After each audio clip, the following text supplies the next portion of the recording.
Bismillahirrahmanirrahim. Assalamualaikum warahmatullahi wabarakatuh. Innal hamdalillah nahmaduhu wa nasta'inuhu wa nastaghfiruh wa na'udzubillahi min syururi anfusina wa min sayyiati a'malina. May yahdihillahu fala mudhillalah wa may yudlilhu fala hadiyalah. Asyhadu an la ilaha illallah wahdahu la syarikalah wa asyhadu anna Muhammadan abduhu wa rasuluh la nabiyya ba'dah amma ba'd. Puji syukur atas kehadirat Allah Subhanahu wa taala yang telah memberikan kita banyak sekali nikmat, mulai dari nikmat Islam, nikmat iman, dan juga nikmat ilmu. Salam serta salam marilah kita curahkan kepada junjungan Nabi besar kita Muhammad SAW, yakni sang guru sepanjang masa.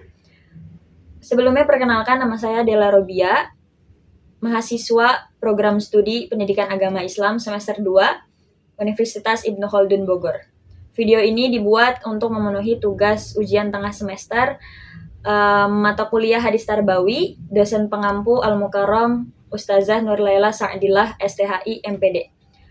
La'anallahu ayyasiha jasadaha wa yusahila umuraha, amin. Pada kesempatan kali ini saya akan menyampaikan 3 hadis pilihan yang insya Allah relevan dengan kehidupan sehari-hari. Yuk mari kita simak bersama-sama. Mari kita masuk ke hadis yang pertama. Hadis ini tentang keutamaan menuntut ilmu. An Abi Darda, sami'tu Rasulullah sallallahu alaihi wasallam qol, man salaka tariqan yabtaghi fi ilman, salakallahu bihi tariqan ilal jannah. Wa innal malaikata la tad'u ajnihatahuma ridaan li talibil ilmi. Wa innal alima la yastaghfiru lahu man fis samawati wa man fil ard, hatta hitanu fil ma'. Wa fadlul alimi 'alal 'abidi ka fadlil qamari 'ala sa'iril kawakib. Innal ulama'a warathatul anbiya wa innal anbiya'a lam yuwarrithu dinaron wala dirhaman, innama warathul ilma faman akhadha bihi akhadha bihazzin wafir.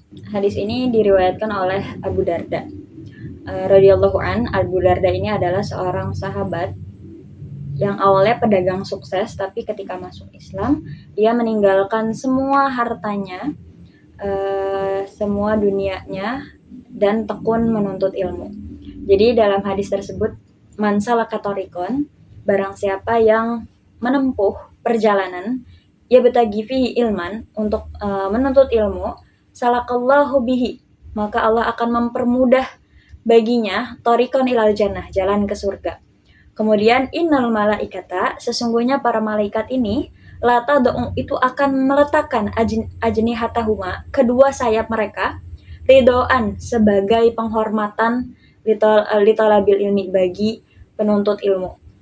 Jadi maksudnya keutamaan yang pertama ini adalah orang yang menuntut ilmu, yang menempuh perjalanan, misalnya kayak mahasiswa yang menempuh perjalanan jauh untuk sampai ke kampusnya, kemudian untuk menuntut ilmu, untuk belajar, mendengarkan dosen, itu setiap langkahnya dihitung pahala dan dianggap sebagai langkah untuk menuju surga. Perumpamannya seperti itu. Kemudian innal malaikata latad'u ajnihatahuma ridaan litalabil ilmi. Artinya, sesungguhnya para malaikat itu akan meletakkan kedua sayapnya sebagai tanda ridho kepada orang yang menuntut ilmu. Jadi malaikat saja yang derajatnya lebih tinggi di atas manusia, makhluk Allah yang tidak berbuat dosa, itu menghormati, meletakkan kedua sayapnya sebagai penghormatan untuk menghormati orang yang menuntut ilmu. Kemudian wa innal alima la yastaghfiru lahu man fis samawati wa man fil ard hatal hitanu fil ma. Artinya, sesungguhnya orang yang menuntut ilmu ini akan didoakan atau akan dimintakan ampun kepada Allah oleh siapa? Oleh orang-orang yang ada di bumi dan juga ada yang ada di langit dan juga yang di bumi. Hatal hitanu fil ma, sampai ikan yang ada di laut. Jadi sebegitu mulianya orang yang menuntut ilmu, sampai semua makhluk bumi, semua makhluk langit, dan juga ikan-ikan yang ada di laut itu mendoakan orang-orang yang menuntut ilmu. Kemudian selanjutnya, wa fadlul alimi alal abidi kafadlil, itu kafadlil qamari ala sairil kawakib. Artinya adalah keutamaan orang yang menuntut ilmu di atas orang yang beribadah itu seperti keutamaannya bulan di antara para bintang. Maksudnya, bisa dibilang orang yang menuntut ilmu itu lebih mulia dibandingkan orang yang hanya beribadah. Jadi, orang yang menuntut ilmu di sini dalam artian orang yang memang sudah bertakwa plus menuntut ilmu. Nah, ini orang tersebut, orang yang menuntut ilmu ini itu lebih utama daripada orang yang hanya sekedar beribadah. Jadi ibaratnya keutamaannya itu seperti bulan di antara para bintang. Keutamaannya gitu. Kemudian juga wa innal ulama'a warasatul anbiya. Jadi disebutkan sesungguhnya para ulama di sini adalah jamak dari alim yang artinya orang menuntut ilmu. Jadi para penuntut ilmu ini itu warasatul anbiya sebagai pewarisnya para nabi. Yang menyampaikan ilmu-ilmunya para nabi ini adalah aulia. Ulama aulia. Para ulama ini yang menyampaikan ilmu-ilmunya para nabi. Wa innal anbiya'a, dan sesungguhnya para nabi ini lam yuwarithu, itu tidak mewariskan dirhaman wala dinaron, tidak mewariskan harta, tidak mewariskan emas. Innama warasul ilma. Nah, yang mereka wariskan ini hanyalah ilmu. Gitu. Faman akhadha bihi akhadha bihadzin wafirin. Nah, barang siapa yang mengambil ilmu tersebut, akhadha bihadzin wafirin, maka ia mengambil bagian yang banyak. Ya, jadi memang orang yang menuntut ilmu ini sangat-sangat dimuliakan oleh Allah. Bahkan dalam dalam Al-Qur'an juga dijelaskan yarfa'illahu ladzina amanu minkum waladzina utul ilma darajat. Akan dinaikkan derajatnya bagi orang yang beriman dan juga orang yang menuntut ilmu. Itu penjelasan hadis yang pertama. Jadi untuk kita jangan pernah bosan menuntut ilmu, karena ada istilah namanya long life education, yaitu menuntut ilmu sepanjang hayat. Jadi sebelum kita masuk ke liang lahat, kita tidak pernah boleh berhenti menuntut ilmu dalam bentuk apapun ilmu tersebut. Mau ilmu akhirat, mau ilmu dunia, dua-duanya penting. Adapun hadis yang kedua, yaitu hadis tentang mengajarkan adab kepada anak. Bismillahirrahmanirrahim.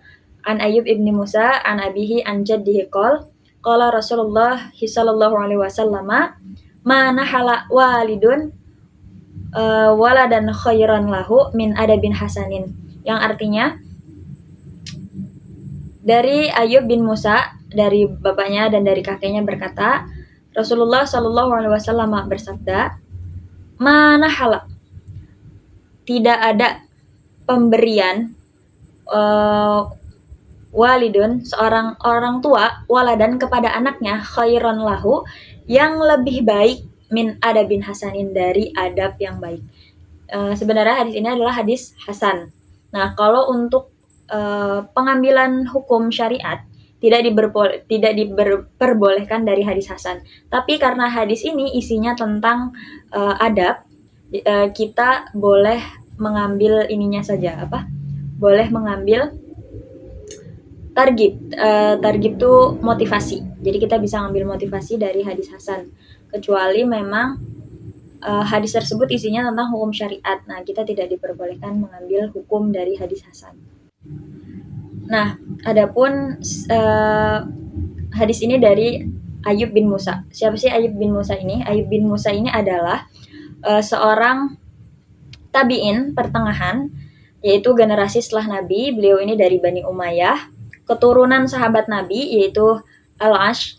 Jadi hadis ini diambil dari Ayyub dari bapaknya, yaitu Musa bin Amr juga dari bapaknya Amr bin Sa'id. Nah, Sa'id dari bapaknya lagi yang seorang sahabat Nabi, yaitu Al-Ash.